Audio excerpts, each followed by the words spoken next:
近日，中方同菲方就运补人道主义生活物资达成临时性的安排。菲律宾总统马克思22号在国会发表任内第3次国情咨文，谈到南海问题时，他声称菲律宾不能屈服和动摇，外交渠道和机制仍是解决争端的唯一可接受途径。就在马克思此番表态后，中国外交部再就南海问题发声，直言希望菲方言行一致。而根据公众号“玉渊谈天”的最新消息，中方在管控仁爱礁局势上没有让步，菲方在谈判中同意回到此前与中方达成的君子协定。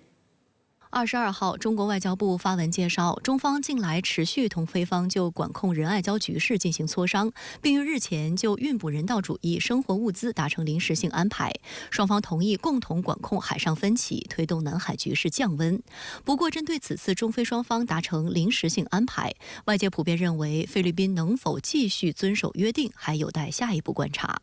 值得注意的是，菲律宾总统马克思在22号的国情咨文中就再次炒作所谓菲律宾在南海问题上的利益和立场，并称菲律宾将一如既往地维护自身利益和主权，将在不损害自身立场和原则的情况下，找到缓解地区紧张局势的方法。菲外交部发言人达萨在当天的一份声明中也称，菲中双方是在不损及各自立场的前提下达成的安排，菲律宾将继续在相关海域维护我们的权利以及管辖权，也愿执行同中方达成的安排。在菲方做出这番表态后的第2天，外交部发言人毛宁在23号的例行记者会上再就南海问题表示，中方基于处理当前仁爱礁局势的3点原则立场，同菲方就运补人道主义生活物资达成了临时性安排，这是中方为管控海上局势做的积极努力。中方将继续坚定维护自身主权和权益，同时注意到菲方表示愿意执行与中方达成的临时性安排，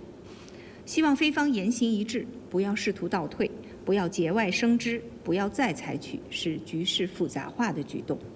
深圳卫视注意到，公众号“玉渊谈天”在23号引述内部人士消息称，中方在管控仁爱礁局势上没有让步，菲方在谈判中同意回到此前与中方达成的君子协定。菲方接受了中方的以下要求：不运补建筑材料，不加固军舰，只进行人员轮换和人道主义补给。报道指出，一段时间以来，中国在外交、舆论、法理等方面采取了综合性反制措施，使得菲律宾此次不得不重新回到谈判磋商的轨道上来。值得注意的是，美国仍在怂恿支持菲律宾搅局南海。就在几天前，美国总统国家安全事务助理沙利文曾放话称，美国将采取一切必要措施，确保菲律宾能够向在仁爱礁坐滩的军舰上的官兵提供补给。而据香港南华早报22号的报道，菲方武装部队后续还可能试图将补给任务跟与美国、日本、英国等国家的联合演习结合起来。深圳卫视注意到，菲军方还在社交媒体上分享了该报道。另据美联社报道，美国国务卿布林肯将于本月24号开启任内第18次访问亚太的行程，其中一站就是菲律宾。他会进一步利用菲律宾来加强对中国的围堵打压。那么我们也知道，就是小马可斯在过去的2年里面已经做出了一系列危害中国根本利益的行为，其中也包括把一些重要的海军基地或者空军基地放手让美国人来使用。所以菲律宾在这个根本性的问题上如果不改弦易辙的话我估计中菲关系肯定是不可能好下去的。应中方邀请，包括法塔赫、哈马斯在内的巴勒斯坦各派别在北京举行了为期3天的和解对话，并于23号上午举行巴勒斯坦各派内部和解对话闭幕式。中共中央政治局委员、外交部长王毅出席并见证巴勒斯坦14个派别共同签署关于结束分裂、加强巴勒斯坦民族团结的北京宣言。王毅在致辞中表示，此次巴勒斯坦14个派别秉持民族大义齐聚北京，这是巴勒斯坦解放事业中的重要历史性时刻。中方对各派为和解付出的努力表示赞赏，对北京对话取得成功并签署北京宣言表示祝贺。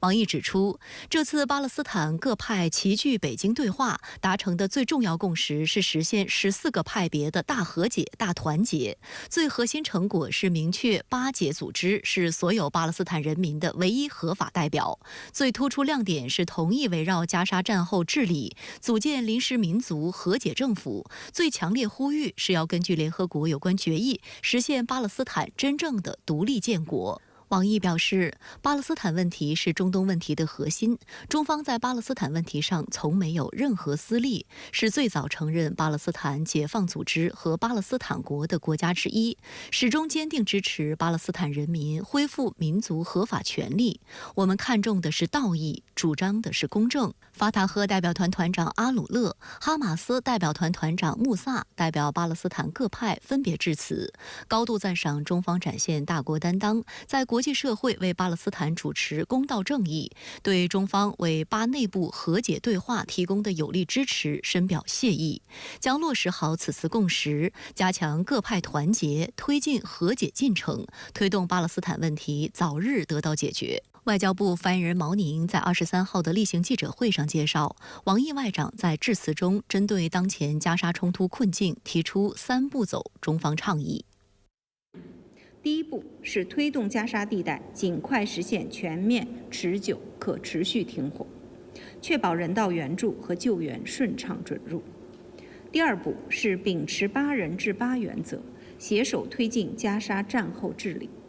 第三步是推动巴勒斯坦成为联合国正式会员国，并着手落实2国方案。3步走环环相扣，缺一不可。发言人毛宁发布的消息看来，超乎1周前外界预料的是，对话不仅仅是哈马斯和法塔赫两方，而是巴勒斯坦14个派别的高级代表。会谈也不是2天，而是进行了3天。可以想见，无论是规模还是深度，中方促成的这一对话都大大超过了国际预期。有观察指出，1年前正是在中国斡旋之下，伊朗和沙特实现了历史性和解。如今，在中国的努力下，哈马斯和法塔赫关系也取得历史性突破。深圳卫视注意到，在此次会谈开始前，法塔赫中央委员会委员阿扎姆·艾哈迈德向土耳其阿纳多卢通讯社表示，法塔赫将以开放的心态参加在中国举行的会议，并认真考虑结束分裂。哈马斯政治局成员胡萨姆·巴德兰则表示，哈马斯以积极的精神和爱国责任接受中方邀请，因为他们渴望实现民族团结。沙特官方电视台就评论说，中国的这一外交举动无论成功与否，都展现了中国作为安理会常任理事国的责任与担当，值得敬佩。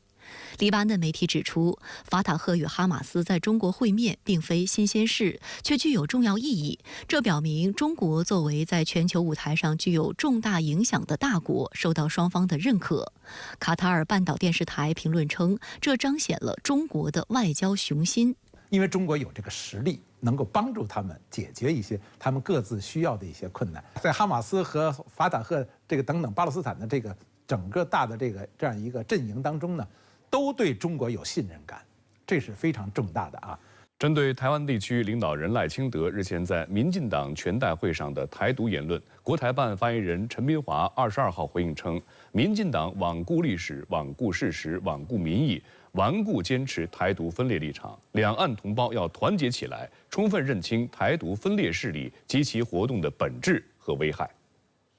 针对赖清德21号出席民进党全代会时大放厥词，国台办发言人陈斌华表示，赖清德再次暴露了其顽固坚持台独立场、实施台独分裂活动的本来面目。陈斌华指出，台湾是中国的一部分，虽然两岸尚未统一，但中国的主权和领土完整从未分割，也绝不允许分割。台湾从来就不是一个国家，也不可能成为一个国家。陈斌华表示，民进党罔顾历史、罔顾事实、罔顾民意，顽固坚持台独分裂立场，拒不接受一个中国原则，推行去中国化，渐进台独，欺骗台湾民众，煽动仇视大陆，阻挠破坏两岸交流合作和融合发展，导致两岸关系紧张，危害台海和平稳定，损害两岸同胞利益。台湾是中国不可分割的一部分，这是铁一般的事实。不是赖清德想怎么歪曲解释就可以歪曲解释的。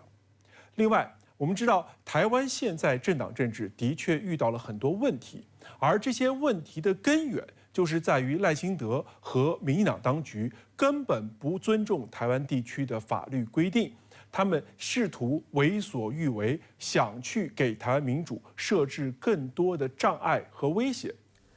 赖清德还做着以武谋独的美梦。23号，他从台北飞往台东花莲地区的嘉山空军基地，视察汉光演习空军参演部队实兵演练状况。汉光演习是台军1年1度规模最大的3军联合作战立排演练。就任后第一次视察汉光，赖清德显然想借机大肆作秀。他特意换上迷彩服，穿上作战靴，还带上演习臂章。不过天气状况让赖清德在秀场吃了瘪。受台风凯米影响，原定在花莲基地进行的3型战机起降及热加油科目取消，桃园观音海滩的反登陆与反空机降科目，关渡平原的反空机降操演也全部取消。赖清德只得在嘉山基地洞库视察，并观看地面科目演练。台风影响汉光会担心战力打折吗？赖清德视察全程未多发言，甚至面对记者提问也避而不答，匆匆颁发慰劳奖金，也就是台湾俗称的加菜金后便离去。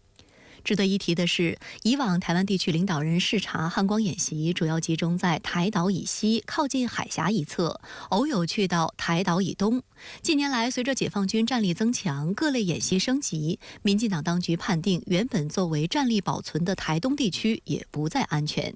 因此此次赖清德选择了台湾东部地区的花莲。据悉，演习响定解放军逼近台东花莲遇袭 ，F-16V 战机挂载空射型鱼叉反舰飞弹驶入洞库保存战力，随后加油补给，反击出现在东部外海的解放军。有岛内舆论揶揄，赖清德可能不仅想保存战力，主要是想让台东的阿兵哥们杀出一条血路，供台独分子外逃。在美国现任总统拜登正式宣布退出大选后，副总统哈里斯迅速接棒，发表首次公开讲话，这也标志着哈里斯的竞选之路正式开跑。演讲中，哈里斯不仅高度评价了拜登，还火力全开，对特朗普的犯罪记录发起猛攻。I have full faith that this team is the team will be the reason we win in November. 22号，哈里斯来到特拉华州威尔明顿市的原拜登哈里斯竞选总部，这是他宣布将寻求民主党总统候选人提名以来首次与其竞选团队见面。现场视频显示，至少有100名工作人员高呼卡马拉以表欢迎。办公室内甚至还有一些拜登哈里斯的贴纸没来得及撕下。随后，拜登通过电话发表了讲话，而哈里斯上台演讲时，拜登也没有挂断电话，全程在线收听。We love Joe and Jill. We really do. They truly are like family to us. And we do. Everybody here does. It's mutual. I knew you were still there. 与拜登进行一番互动后，哈里斯开始强调自己曾先后担任旧金山地方检察官和加利福尼亚州总检察长的专业背景，并对特朗普发起猛攻。Predators who abused women. Fraudsters who ripped off consumers. Cheaters who broke the rules for their own gain. So hear me when I say, I know Donald Trump's type.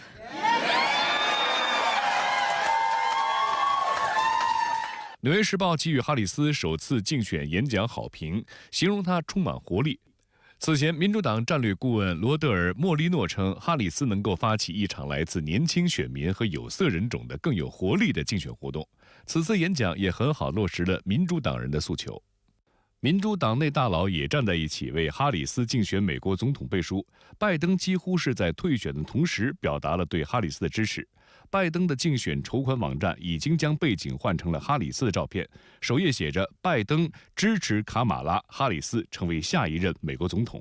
此前为拜登竞选筹款的文创产品也在一夜之间拿掉了拜登的名字，以支持哈里斯成为总统的新口号全线上新。被视为哈里斯潜在对手的加州州长纽森、肯塔基州州长贝希尔也表态支持。 The Democratic Party is known for messy. That's not, but I think this time they don't feel that they are running against a quote normal Republican candidate. And so there was this tug in the party. Do we open it up and see if there might be someone stronger, or do we coalesce? Is Vice President Harris the best one? In 24 hours? 但哈里斯的吸金能力不容忽视。美联社指，拜登宣布退选后，民主党的捐助者们纷纷打开钱包。如今，哈里斯正在打破筹款记录，在拜登退选的24小时内，哈里斯的团队总共筹集了超8100万美元。另知情人士透露说，顶级政党筹款人、华尔街资深高管马克·拉斯里和风险投资家里德·霍夫曼已经加入哈里斯团队。值得注意的是，霍夫曼本人也将给哈里斯投注1000万美元。民主党的重要资金来源地好莱坞也有多名歌手、电影人发声支持哈里斯。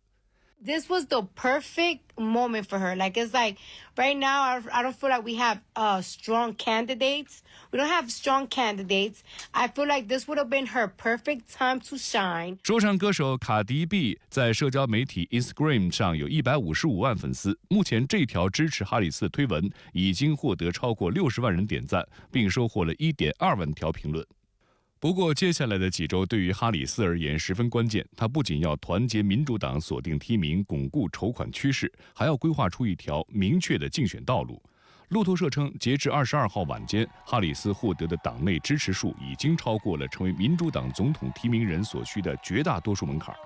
此外，确定竞选搭子也是哈里斯下一步重要决定。由美媒列出了10名可能的人选，包括曾是宇航员的亚利桑那州参议员凯利、宾夕法尼亚州州长夏皮罗、密西根州州长惠特莫，以及在年轻族群里颇受欢迎的加州州长纽森等。But the discussions are fluid. In fact, some major donors are urging the vice president's camp to think more broadly about the pick. One name being mentioned, retired Admiral William McRaven, who oversaw the raid that took out Osama bin Laden. There's a thought that if you take a military leader or a business leader, it could help. 有媒体总结，哈里斯是女性，又是少数族裔，59岁的年纪在政坛也算年轻，这些都是应对特朗普的重要优势。但批评者们则认为，哈里斯自称是一名进步派检察官，却没有取得多大成就。最重要的是，在担任副总统期间，哈里斯高度缺乏存在感。美国政治新闻网批评，哈里斯公开演讲只会读提词器，没有即兴发挥，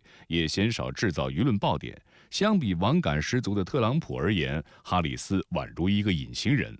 此外，和拜登一样，哈里斯今年的支持率也没有超过40%。华盛顿邮报指出，这是一个令人担忧的迹象，表明他可能仍然背负着现任政府的选举包袱。